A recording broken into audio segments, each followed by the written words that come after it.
जय हिंद साथियों।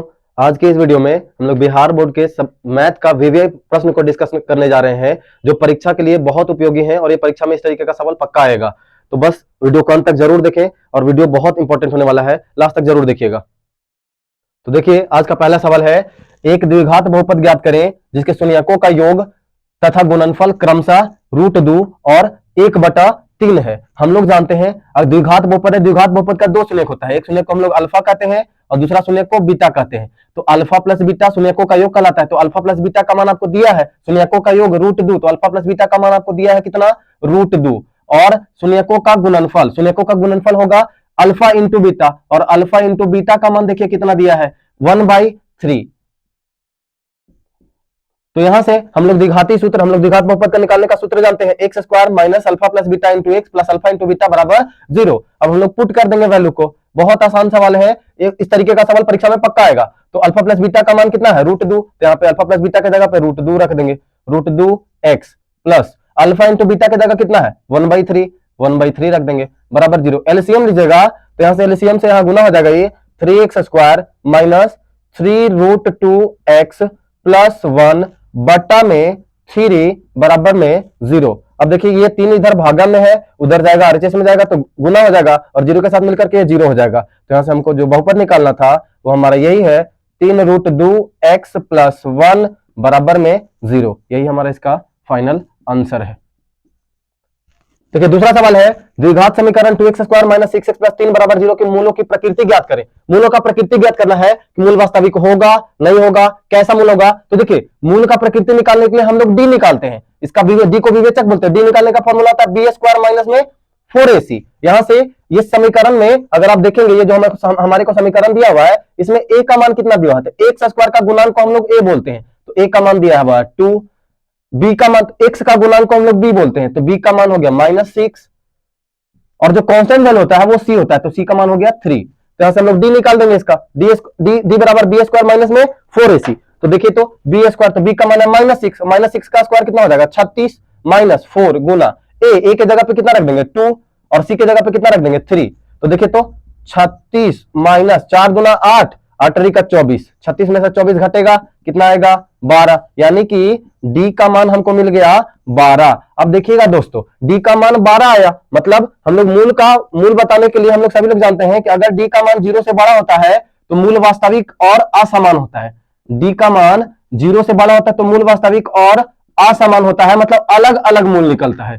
और अगर d निकालते और d बराबर अगर 0 आता तो इसका मूल वास्तविक होगा और बराबर होगा, मतलब दोनों मूल बराबर आएगा, इसका मूल वास्तविक और बराबर होता है। d का मान 0 होता है तो मूल वास्तविक और बराबर होता है, ध्यान रखेंगे।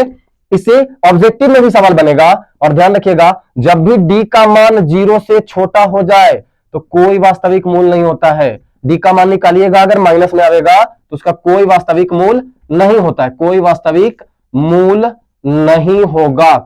कब, जब d हमारा 0 से छोटा हो। तो देखिए d का मान 0 से बड़ा आया, मतलब मूलों की प्रकृति निकालना है, तो मूल क्या हो जाएगा, वास्तविक होगा, वास्तविक और असमान होगा।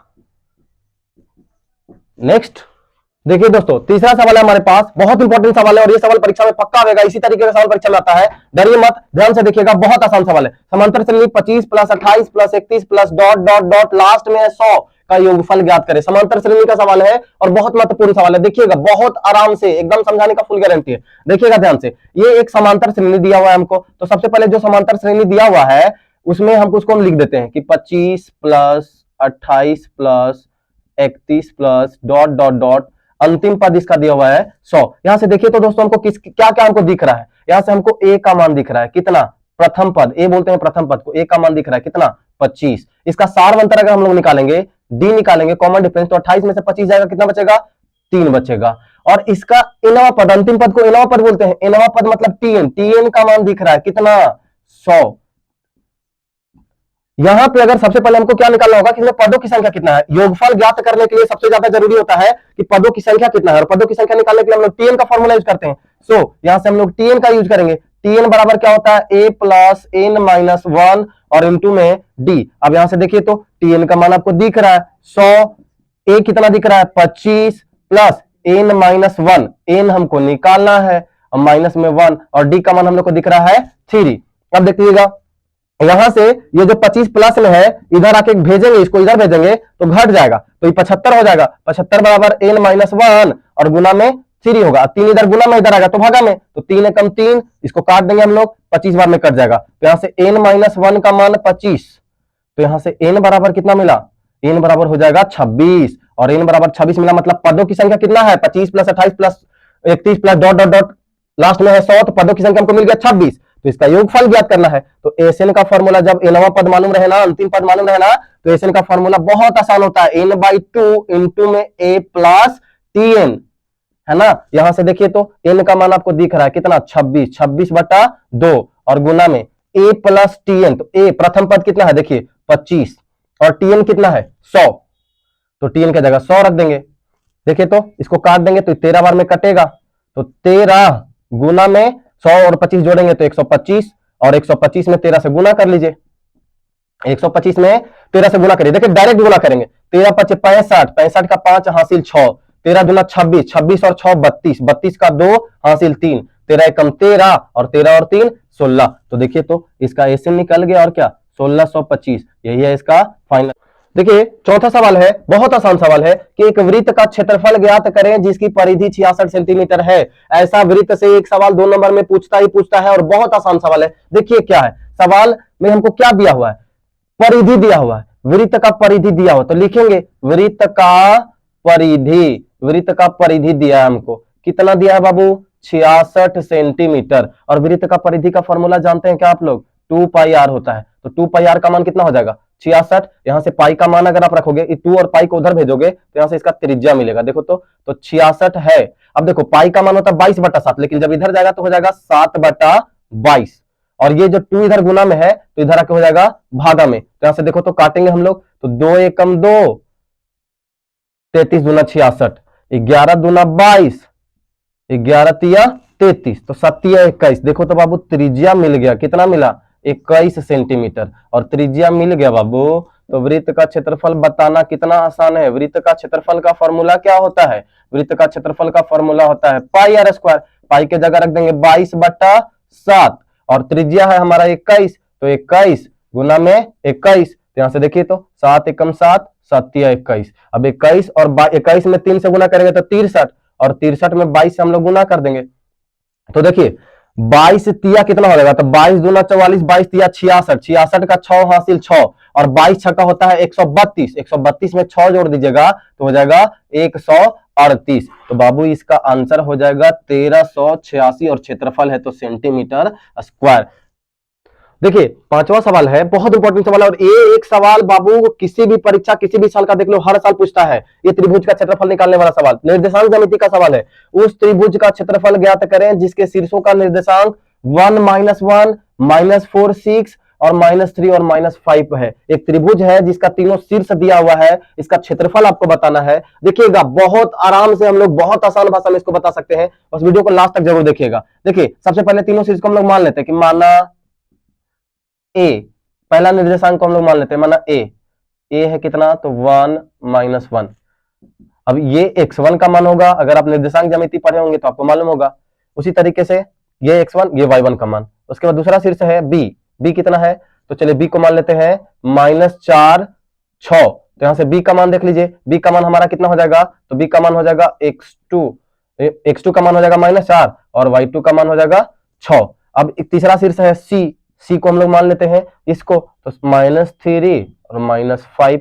अब देखिए ध्यान से, ये हमारा x3 का मान हो जाएगा और ये हमारा y3 का। सर आप ये x1 x2 x3 y1 y2 y3 काहे लिख रहे हैं बाबू, फॉर्मूला में इसका यूज है। देखिए किसी भी त्रिभुज, तो त्रिभुज का क्षेत्रफल का त्रिभुज ABC, हम नाम लिए है ABC, तो त्रिभुज ABC का क्षेत्रफल निकालेंगे, तो त्रिभुज ABC का क्षेत्रफल का फॉर्मूला आपको याद होगा। देखिए ये फॉर्मूला से ना बच्चा लोग बहुत डरता है, बहुत आसान फॉर्मूला है, 1/2 modulus x into y minus y plus x into y minus y plus x into y minus y. अब बाबू यहां पे आपको कर देना है 123 231 312। कितना बड़ा फॉर्मूला था, कितना आराम से हम लोग फॉर्मूला को लिख दिए, बस मॉडुलस क्लोज कर देंगे और वैल्यू रख देंगे।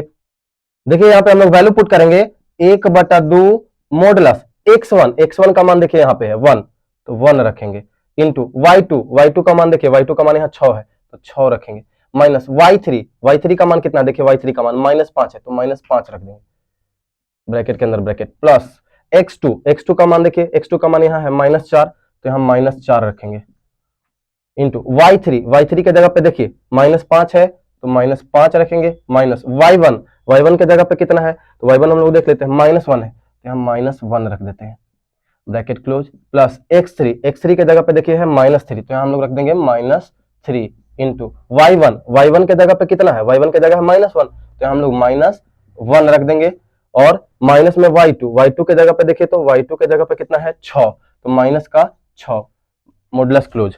अब देखिए इसको हम लोग सोल्व करेंगे, 1/2 मॉडुलस माइनस माइनस प्लस हो जाएगा, 6 5 11 में 1 से गुना करिएगा तो यहाँ हो जाएगा 11।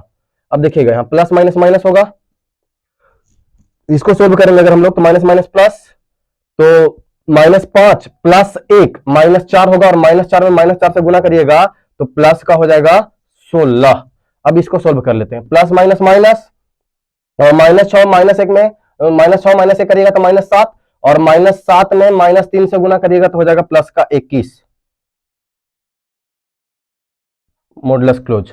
अब देखिएगा 1/2 मॉडुलस, यहाँ पे जोड़ेंगे इसको हम लोग दोस्तों, तो 21 और 11 को जोड़ेंगे तो 21 और 11 हो जाएगा हमारे 21 10 31 32 में 16 जोड़ेंगे तो 32 और 30 48, तो 1/2 में गुना हो जाएगा 48, तो यहाँ से 2 से इसको हम लोग काट देंगे 24 बार में, तो यहाँ से देखिए तो इसका आंसर कितना हो जाएगा 24 वर्ग इकाई। तो कितना महत्वपूर्ण सवाल था और बहुत आसान से हम लोग इसका आंसर ले आए। वीडियो अच्छा लगा हो तो लाइक शेयर और सब्सक्राइब करना ना भूलें, और नेक्स्ट वीडियो इसी टाइप का और लेके आ रहे हैं तो चैनल से जुड़े रहें। धन्यवाद।